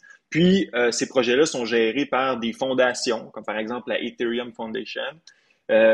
Puis dans le cas de Bitcoin, je pense que en fait, Bitcoin, c'est le seul élément parmi cette sphère-là qui est reconnu comme étant possiblement une marchandise. C'est-à-dire que Bitcoin n'est clairement pas une security. Mais moi, ce que je voulais comprendre, c'est quelle est la différence entre la Bitcoin Foundation puis la Ethereum Foundation? Il n'y a pas de Bitcoin Foundation. Mais pourtant, quand tu vas sur Google, tu mets Bitcoin Foundation, tu arrives sur un site Internet, ça dit « we are Bitcoin Foundation ». Donc, en fait, c'est ça que je veux comprendre. C'est parfait. Ben, j'adore ta question parce que, en fait, la Bitcoin Foundation, c'est Bitcoin Satoshi Vision. Craig Wright, okay? Le gars qui prétend être Satoshi Nakamoto.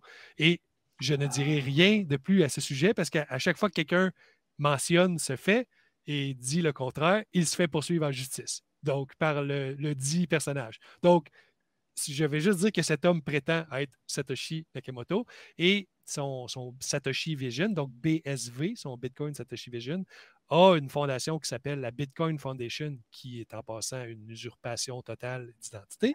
Et d'ailleurs, récemment, ils ont même dit, là, ils se font attaquer là, parce qu'ils n'ont pas assez, il n'y a pas de hash rate.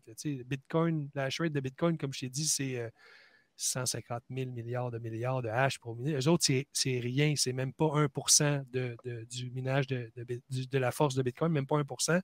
Et là, ils se font attaquer parce que c'est super simple. T'imagines, quelqu'un qui a, disons, 10% du réseau, un mining pool, il pourrait décider de prendre 10% de leur audit, donc 1% du réseau, puis complètement attaquer le réseau. Et donc, à ce moment, ils se font attaquer. Et je ne sais même pas s'ils se font attaquer de cette manière-là. Je pense qu'ils peuvent faire des transactions qui ne coûtent rien. Fait que les gens minent des blocs vides. En tout cas, bon, je n'ai pas étudié ça à fond, mais là, la Fondation a fait un communiqué pour dire hey, ceux qui minent frauduleusement, arrêtez, on va vous poursuivre en justice. Ils ne comprennent pas c'est quoi un système de blockchain. Il n'y a pas de justice. La blockchain, c'est la loi de la jungle. Si tu as assez de puissance pour attaquer le réseau, si tu inventes un ordinateur quantique puis tu attaques le réseau, tu vas attaquer le réseau. Il n'y a pas de gouvernement ou du juge qui va dire « Ah, méchant gouvernement, tu as attaqué le réseau ». Si le gouvernement des États-Unis décidait d'attaquer le réseau, il n'y a personne qui pourrait poursuivre le gouvernement des États-Unis en justice pour dire qu'il attaque le réseau Bitcoin. Ça n'existe pas, ce concept-là. Fait que cette fondation-là que tu viens de mentionner, qui n'est pas la fondation du tout de Bitcoin, a dit une chose aussi risible de dire que les gens qui attaquent BSV sont des méchants gouvernements puis ils devraient arrêter parce qu'on va les poursuivre en justice. C'est vraiment fascinant. Tout ça n'a aucun rapport dans l'univers Bitcoin si tu connais ça puis si tu réfléchis 2 secondes. Mais évidemment qu'attaquer un réseau Bitcoin, c'est n'importe quel réseau, c'est malicieux, mais ce n'est pas judiciarisable, à mon avis, comme ça le serait dans le monde réel, entre guillemets, où quand tu fais un méfait, ben là, remarque que ça serait intéressant quand même de mettre ça, de tester ça. Peut-être qu'un jour, quelqu'un qui attaquerait le réseau Bitcoin pourrait être accusé de hacking ou de méfaits, là, probablement. Mais dans le monde de Bitcoin, on ne se fie pas à ça pour dire que le réseau ne sera pas attaqué. On met plus de mineurs pour que ça soit plus difficile de se faire attaquer. On ne se fie pas aux autorités de la loi pour dire « Ah, ben là, s'il attaque Bitcoin, il va aller en prison. » C'est pas ça l'enjeu. L'enjeu, c'est faisons plus de mineurs pour que ce soit plus difficile à attaquer, tout simplement. Voilà. Ça revient à ce qu'on disait tantôt, c'est que le réseau, de façon intrinsèque, a les caractéristiques nécessaires pour se défendre lui-même. Donc, il antifragile. Dans le fond, tantôt, tu le disais, mais c'est ça. Exactement. C'est une caractéristique fondamentale pour établir un réseau qui aspire à devenir un système monétaire. C'est ça. Puis c'est mondial. Si c'est quelqu'un au Kazakhstan qui attaque Bitcoin, le gouvernement des États-Unis et la SEC, ils vont faire comment pour aller l'attaquer? Ça ne peut pas réfléchir comme ça dans le monde de la blockchain puisqu'il n'y a pas de nationalité. C'est pas les systèmes. Là, tu vas me dire, il y a des systèmes extra. Ils vont aller dans la Cour de justice internationale, peut-être, là, mais je dis, ça commence à être compliqué. C'est assez limite. C'est assez limite, voilà. OK. Donc, je suis super content. On a démoli le mythe de la fondation Bitcoin. J'aimerais avoir ton avis. Est-ce que, mis à part Bitcoin, tous les autres projets devraient être considérés comme des entreprises et tomber sous la juridiction de la SEC? Ça, c'est un gros débat J'ai des amis qui sont genre développeurs qui développent même du côté d'Ethereum, tout ça. Et j'ai mes amis Bitcoiners qu'eux autres, ça les fait un petit peu rigoler parce que c'est ce qu'ils disent qui va arriver depuis des années, que la SEC va, disons, si on prend l'exemple d'Ethereum, qui vont littéralement saisir Ethereum. C'est ce que la SEC pense faire. Et même, ils ont mentionné que comme il y a le stacking se fait à plus de 50% aux États-Unis avec les grosses entreprises comme Coinbase, Lido, ainsi de suite, que techniquement, ça rentrait dans leur juridiction. Et deuxième fait par rapport à ça, c'est, tu connais le OFAC, c'est l'organisme, c'est comme un standard, une réglementation par rapport aux transactions internationales aux États-Unis. Donc, maintenant, les blocs Bitcoin sont à 50%, les blocs, Ethereum, je ne sais pas si j'ai dit Bitcoin avant, mais tout ça parle d'Ethereum. Non. Bitcoin n'a pas rapport là-dedans. Tous les blocs Ethereum qui ont été minés dans les dernières semaines, là, on est rendu à 50% de blocs OFAC compliant. Ça veut dire que les organismes qui signent les transactions excluent certaines adresses. Oui, j'ai vu ça. Oui, donc à cause du la moitié quasiment est censurée à cause de Tornado Cash et tout ça. Là. C'est ça. Donc ça, c'est très important. Puis j'ai des amis Bitcoiners qui se réjouissent de ça dans le sens qu'ils disent on vous l'avait dit que c'est ça qui allait arriver. Si vous passiez du proof of work au proof of stake, on le savait que ça allait ça allait être un vecteur pour faire ce genre d'attaque de censure-là. Là, ce qui est délicat dans tout ça, c'est qu'évidemment, moi, je ne suis pas un fan des gens qui subventionnent le terrorisme. Là, ces organisations-là existent pour une raison. Là, c'est pas ça que je remets en question, mais c'est que justement, la blockchain est inventée pour faire un système. La blockchain de Bitcoin est inventée pour faire un système de transaction non censurable. Neutre. Fait que là, après ça, si tu mets à censurer pour des bonnes raisons, il reste que tu censures, ça défite un peu de purpose, pour utiliser une belle expression française, de créer ce système-là. Donc, au-delà du jugement de valeur, est-ce que c'est bon ou pas, c'est pas ça l'enjeu, c'est que nous, on le savait que ça allait faire ça. Et là, mes amis qui sont développeurs Ethereum, ils disent oui, mais vous n'êtes pas avec nous là, dans ce combat-là. On devrait tous être ensemble pour combattre ça, la censure. Mais c'est pas qu'on est avec ou contre eux, c'est qu'on le savait que ça allait faire ça. Puis là, c'est ça qui se passe. Et moi, je m'en réjouis pas, mais c'était évident que ça allait arriver. Puis là, ça arrive. Donc, je ne peux pas te donner mon opinion à savoir est-ce que c'est. Non, mon opinion est bien simple. Bitcoin, c'est une commodity, c'est une marchandise, aucun doute. Le test là, pour savoir si ça passe amplement, c'est pas une sécurité. D'un, parce que ça a été miné. Il n'y a pas eu de. Ça a été miné par tout le monde. Il n'y a pas eu de préminage, il n'y a pas eu d'ICO en partant. Puis après ça, est-ce que la Ethereum Foundation, c'est une sécurité? Moi, ça me. Je ne veux pas vraiment statuer. Ça m'intéresse moyen. À la limite, le plus important, c'est de penser que comme il y a des fondations, comme il y a des gens qui s'en occupent, il y a une façon d'en prendre le contrôle ou de mettre de la réglementation. Et c'est ce que tu viens de décrire, ce qu'on vient de parler, c'est exactement ce que ça décrit. Puis en passant, ce n'est pas nécessairement si mauvais. Moi, je trouve que ça serait mauvais pour Bitcoin, ça tuerait complètement Bitcoin si ça arrivait. Mais pour Ethereum, c'est exactement mon argument. Parce que les deux ne répondent pas au même problème. Exactement. Voilà. Ethereum a pour objectif de régler un autre problème qui n'est pas le problème de la monnaie.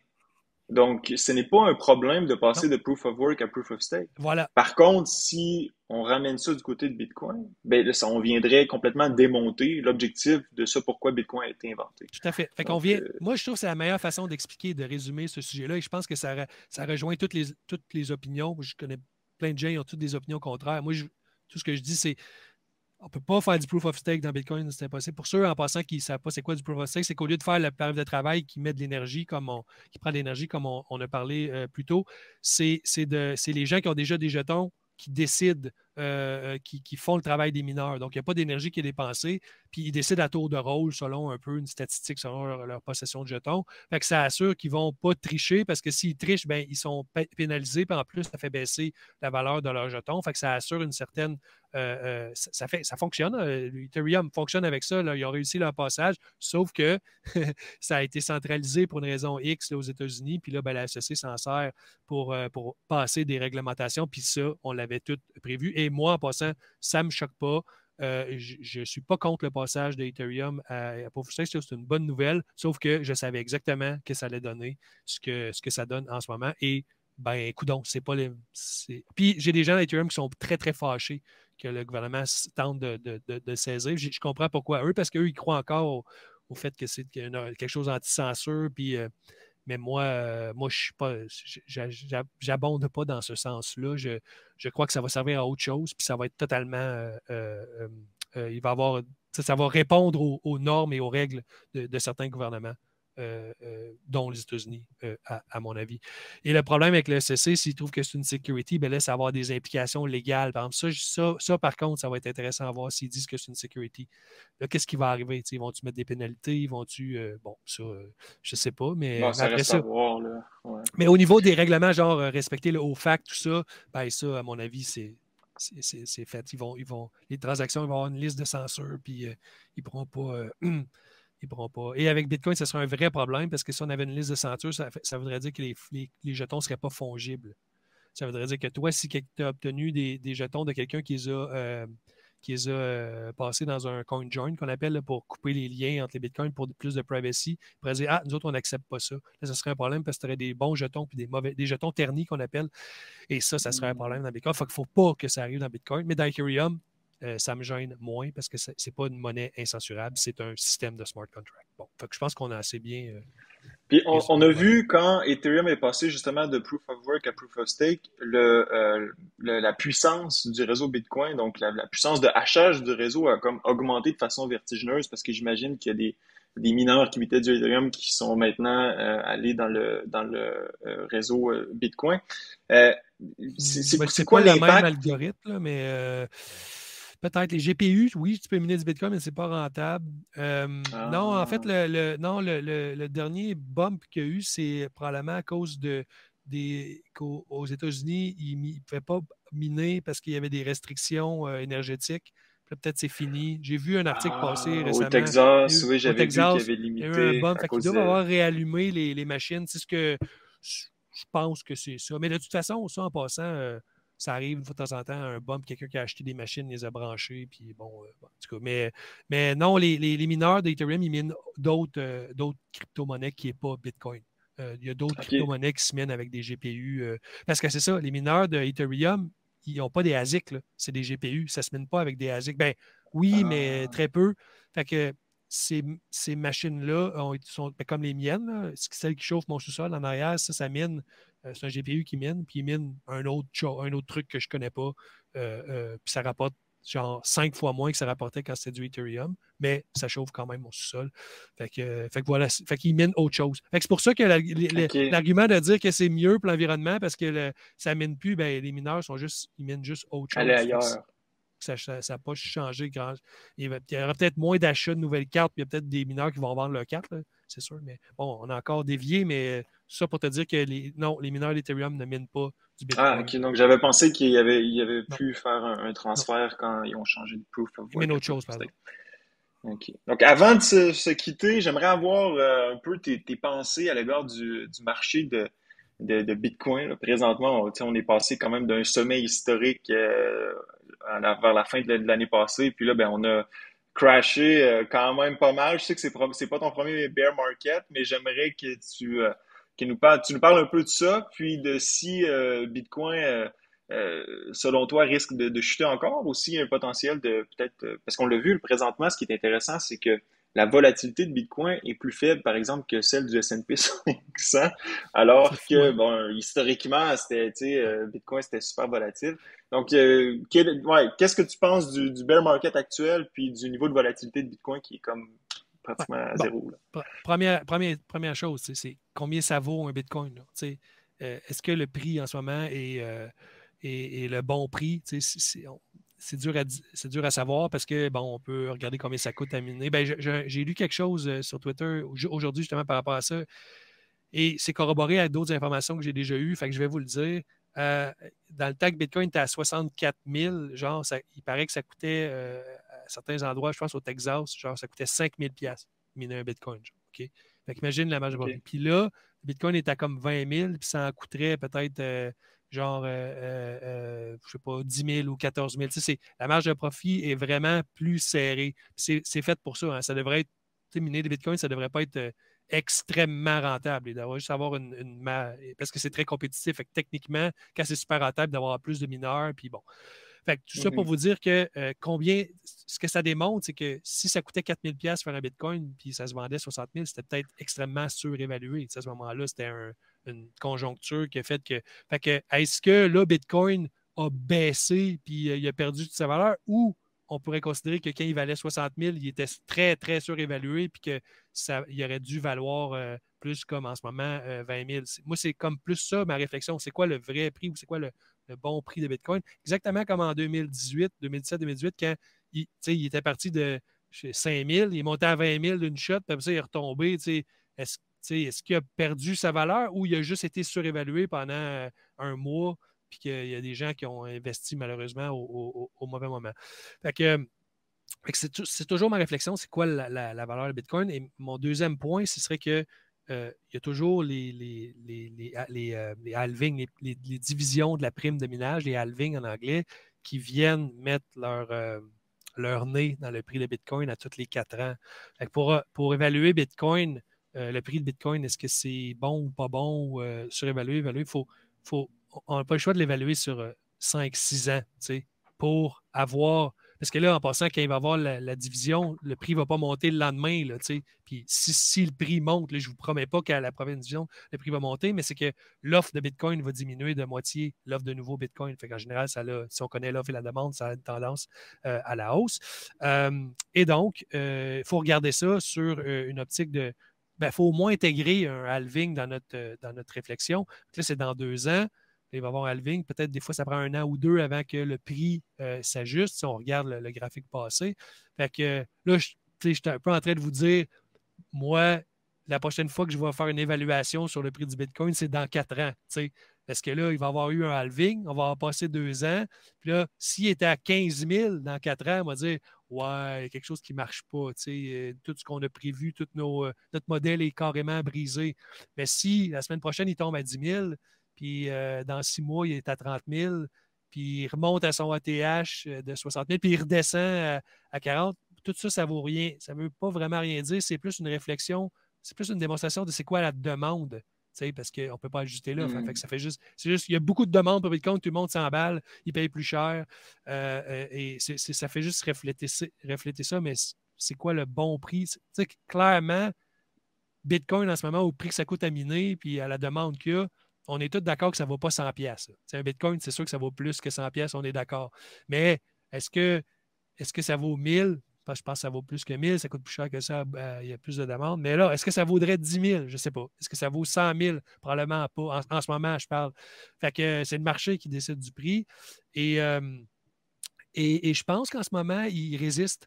On voit tout, comme tu dis, il y a moins de volatilité que le. Je trouve que c'est une période qui est très, très incertaine. Puis Bitcoin reste stable à 20 000 environ. Moi, je trouve ça beau. C'est quand même certaine stabilité. Ben, à ce point-ci, je pense que ceux qui avaient à sortir sont sortis. Là. C'est ça, exactement. Avec la débâcle qu'on a eue dans le marché. Il y a tous les cycles de capitulation puis qui rentrent en cause. Parce que ça dépend aussi de quand les gens ont acheté. Tous ceux qui ont acheté à 60 000 ne sont pas contents. Mais ceux qui ont acheté à 10 000, ben, les autres, ils ont quand même doublé leur. Fait que c'est des dynamiques de marché qui, moi, en passant, ça, c'est pas ma spécialité puis c'est pas ce qui m'intéresse le plus. Mais quand même. Puis ce qui est le fun aussi, c'est à notre dernière vidéo, j'avais tellement prédit ce qui allait arriver. Hein, j'avais même nommé le prix où ce que Bitcoin allait. J'avais parlé de 21 000. Je dis, si Bitcoin retombe à 21 000, ça ne me surprendrait pas. Puis bon, on est là. Là, j'aimerais ça, pouvoir te faire la même prédiction puis te dire directement où il va. Mais oui, clairement, ça pourrait descendre à 10. Ça va remonter potentiellement après. Mais tu sais, s'il n'y a pas de malheur qui arrive à Bitcoin, genre il brise, je ne verrais pas pourquoi il perdrait tellement de valeur. Tu sais, c'est vraiment juste lié à l'offre et la demande. Puis, voilà. Moi, ce que j'ai hâte de voir, c'est. Ce que j'ai hâte de voir, c'est. Parce qu'on entre dans on entre dans un nouveau cycle économique, donc on risque d'être en récession d'ici quelques mois. Puis, tout dépendant de la réponse des gouvernements en fonction face à cette récession-là, j'ai hâte de voir quelle va être la réaction de Bitcoin. Parce que les gouvernements sont un peu pris entre l'arbre et l'écorce. Avec l'inflation qui est encore très élevée, ça limite la façon dont ils peuvent intervenir dans le marché, comme ils l'ont fait par le passé avec l'assouplissement quantitatif et tout ça. Puis ça pose des risques dans le marché. Notamment, ben, là, présentement, on voit là, du côté des obligations, il commence à y avoir des cracks dans le système, on le vu en Angleterre et tout ça. Donc, en fonction de la réponse des gouvernements, j'ai hâte de voir comment va réagir Bitcoin. Parce que Bitcoin n'a jamais été réellement en période de récession. Il a été créé après la récession de 2008. Ouais. Puis là, on semble s'enligner pour une récession après un bull market de quasiment 12 ans. J'ai hâte de voir comment Bitcoin va réagir dans tout ça. Ça va être intéressant de suivre ça, je pense. Moi, je pense que ce qui est intéressant là-dedans, c'est qu'on va savoir si les gens ont pris de l'argent de spare pour spéculer puis le mettre dans Bitcoin ou si les gens s'en ont servi comme réserve de valeur. Parce que moi, je pense que c'est un peu ce qui s'est passé, pourquoi la ballonne a dégonflé. C'est que tous ceux qui avaient mis de l'argent qu'il y avait en extra pour spéculer, ils l'ont enlevé parce que c'était de l'argent qu'il y avait en extra. Puis là, ils en ont. Ils ont les liquidités se resserrent, fait qu'il y a moins d'argent à aller mettre dans Bitcoin. Donc là, quand on va voir les effets macroéconomiques changer, les taux d'intérêt, tout ça, est-ce que les gens vont être plus portés à... ils vont avoir moins de liquidité, d'argent libre, mettons, pas de l'argent qu'ils peuvent perdre, mais de l'argent discrétionnaire, je veux dire, de l'argent discrétionnaire à mettre un peu n'importe où. Ils vont peut-être investir dans des choses qui sont plus sûres. Sauf que là, c'est quoi qui est sûr en ce moment? C'est ça qui est. Il n'y a pas grand-chose à acheter des actions. Non, les obligations sont en baisse de 20 les actions sont en baisse de 20 les taux d'intérêt, jusqu'à preuve du contraire, continuent d'augmenter. Donc, les obligations risquent de descendre. Puis, alors que historiquement, c'est un placement qui est considéré comme conservateur. Ce n'est pas le cas cette année. C'est ça. Sauf que là, en même temps, Bitcoin, c'est pas vraiment fait pour faire du rendement, malgré que le prix monte. Il n'y a pas de taux d'intérêt, il n'y a pas de. C'est juste par rapport à l'offre et la demande, puis l'espérance que le prix va monter. Fait que, c'est ça, c'est un autre type d'actif qui peut servir à, spéculer avec de l'argent discrétionnaire, qu'on peut dire, je vais mettre ça là-dedans, je l'ai en trop, ça va monter, puis je vais le vendre. Puis ça, dans ce temps-là, ce qui est poche, c'est que les gens, quand ils doublent, triplent, quadruplent, la valeur, ils vendent. Fait que là, ça descend. Ou l'autre, les gens qui reconnaissent l'effet qu'on ne peut pas diluer Bitcoin puis qui disent, en mettant mon investissement dans Bitcoin, il n'y a personne qui va le diluer comme la monnaie d'État. Donc, techniquement, ça devrait garder sa valeur.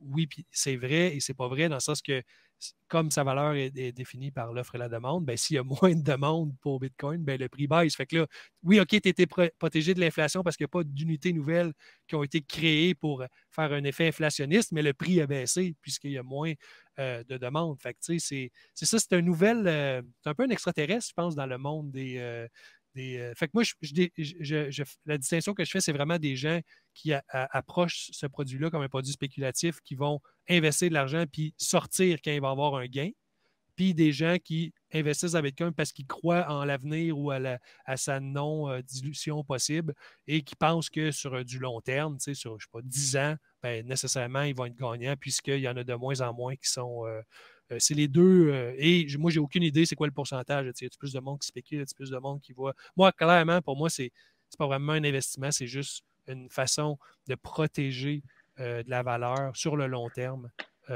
contre l'inflation monétaire. Pas l'inflation des prix, là, comme on vit en ce moment, l'inflation monétaire, qui n'est pas la même chose. Je ne sais pas si tu as déjà fait un épisode là-dessus, là, mais l'inflation monétaire, l'inflation de la masse monétaire puis l'inflation des prix, c'est lié, mais c'est deux choses différentes, en fait. Voilà. Ben, en théorie, l'inflation, la hausse des prix est fonction de l'inflation monétaire. Là. Donc, oui, normalement, mais c'est qu'il y a quand même des conjonctures qui peuvent faire que les prix montent, en fait. Effectivement. C'est rare que l'inflation générale des prix, c'est vraiment juste des conjonctures. Mais là, peut-être qu'on en vit une, mais c'est aussi lié justement à l'inflation de. En fait, ce que je veux dire, c'est que c'est pas que c'est deux choses différentes. C'est que dans la tête des gens, l'inflation des prix, c'est une chose, ça s'explique par plein d'affaires, techniquement, mettons. Ouais. Puis l'inflation monétaire, c'est moins bien connu, moins bien compris, tout le monde on le comprend. C'est la cause. C'est la cause de l'autre. Principale, la plupart du temps. Oui, exactement. Comme tu l'as dit, il peut y avoir des événements conjoncturels, comme par exemple la guerre en Ukraine, qui vont affecter le prix du pétrole. Mais c'est pas ça qui va faire augmenter les prix de façon générale dans les cas. Donc ça, on a la même opinion. Je vais juste dire, sémantiquement parlant, moi, ce que je parle quand je parle de l'inflation, c'est l'inflation de la masse monétaire dans le cas de Bitcoin. Parce que si les gens entendent l'inflation puis ils pensent à l'inflation des prix, bien là, ça, c'est un autre dossier qui est totalement lié, mais que plein de gens interprètent d'une autre façon. Fait que des fois, ça cause des problèmes dans des discussions parce qu'on ne parle pas du même mot. Et de la même chose, effectivement. Voilà, parce qu'initialement, en fait, le terme d'inflation a été perverti parce qu'initialement, c'était pour désigner une expansion de la masse monétaire. Là, aujourd'hui, on parle d'expansion des prix, mais c'est beaucoup plus de la hausse, de la baisse des prix. L'inflation avant, là, c'était littéralement la dilution du métal dans des pièces à Rome. C'est ça. Ça part de là. C'est fou, là. C'était juste. C'était même pas de c'est même pas l'inflation comme l'impression monétaire aujourd'hui. C'était juste qu'ils diluaient le métal, fait que les gens se rendaient compte puis ils augmentaient les prix en conséquence. Fait que ça part de là. Voilà. Donc, David, encore une fois, ce fut 1h30 très intéressante. Je ne sais pas si avant qu'on se quitte, tu as quelque chose à rajouter ou où on peut te rejoindre que ce soit sur Twitter. Évidemment, il y a ton livre. Oui, mon livre. Si tu veux faire la promotion de ton livre. Je vais mettre le lien d'ailleurs dans la description de cette vidéo pour ceux qui ne l'ont pas lu. Je le conseille à 100%. Tout sur Bitcoin, c'est la meilleure façon. S'il y a des trucs que vous n'avez pas compris là, ou des notions qui vous manquent dans ce qu'on a discuté, c'est peut-être expliquer le minage, tout ça. C'est un livre d'introduction, mais qui pousse les concepts assez loin. Là, pas assez pour que ça soit trop technique puis charabia que personne ne comprend, mais pas non plus trop en surface pour que ça soit pas intéressant. Fait que c'est le bon mix. C'est ce que je me suis fait dire, en tout cas, que les gens disaient j'ai fait lire à ma mère puis elle a tout compris. Fait que c'est une bonne. Et la deuxième, c'est ça sur Twitter, la meilleure façon de me joindre, c'est sur Twitter, David à commercial David de Saint-Onge, pas de trait d'union. Et aussi, j'ai un projet Doodling Bitcoin qui est sur YouTube. Je ne sais pas si tu pourras rajouter le lien dans. C'est un humble projet. C'est quelques capsules en anglais, en français, qui expliquent les concepts de base de Bitcoin en quelques minutes. Fait que même, je te dirais, avant de lire mon livre, quelqu'un peut aller voir ça. C'est 15-20 minutes, puis ça explique c'est comme le minage. Là, je parlais de loterie tantôt. D'ailleurs, peut-être, je ne sais pas, dans ton montage, tu pourrais peut-être mettre le petit cadre du vidéo qui explique la loterie, parce que justement, c'est en 5 minutes, tu comprends tout à fait ce que j'explique par rapport que le minage de Bitcoin. C'est une très belle façon de le vulgariser. Fait que c'est des petits projets que je fais pour essayer de rendre Bitcoin un peu plus digeste pour les gens qui n'ont pas le temps comme moi de passer des années étudier ce sujet. Voilà. Ouais. Bon, mais super, je te remercie beaucoup. Ça fut un plaisir de passer cette heure et demie-là avec toi. Puis on va probablement se reparler, que ce soit dans quelques mois ou l'année prochaine, peu importe. Puis pour ceux qui ont écouté, ben merci d'avoir écouté. Vous pouvez poser vos questions dans la zone commentaire. J'imagine que David va aller faire jeter un coup d'œil puis répondre à vos questions. Puis ça fut un plaisir d'être avec vous. À la prochaine.